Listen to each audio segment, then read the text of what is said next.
கத்திரிக்காய், குண்டு குண்டாய் சுண்டைக்காய்,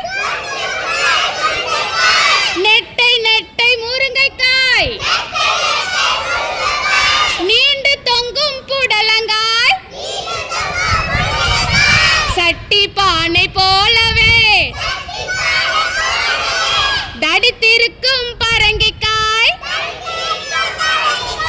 பட்டை போட்ட வெண்டைக்காய், பச்சை நிற பாகற்காய், சொட்டையில்லா சூரைக்காய்,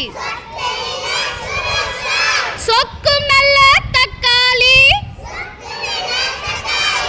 கொடியில் தொங்கும் அவரைக்காய், கோவை நிற மிளகாய், வாட்ட சாட்ட வாழைக்காய், வந்து பார் என் தோட்டத்தில், வந்து பார்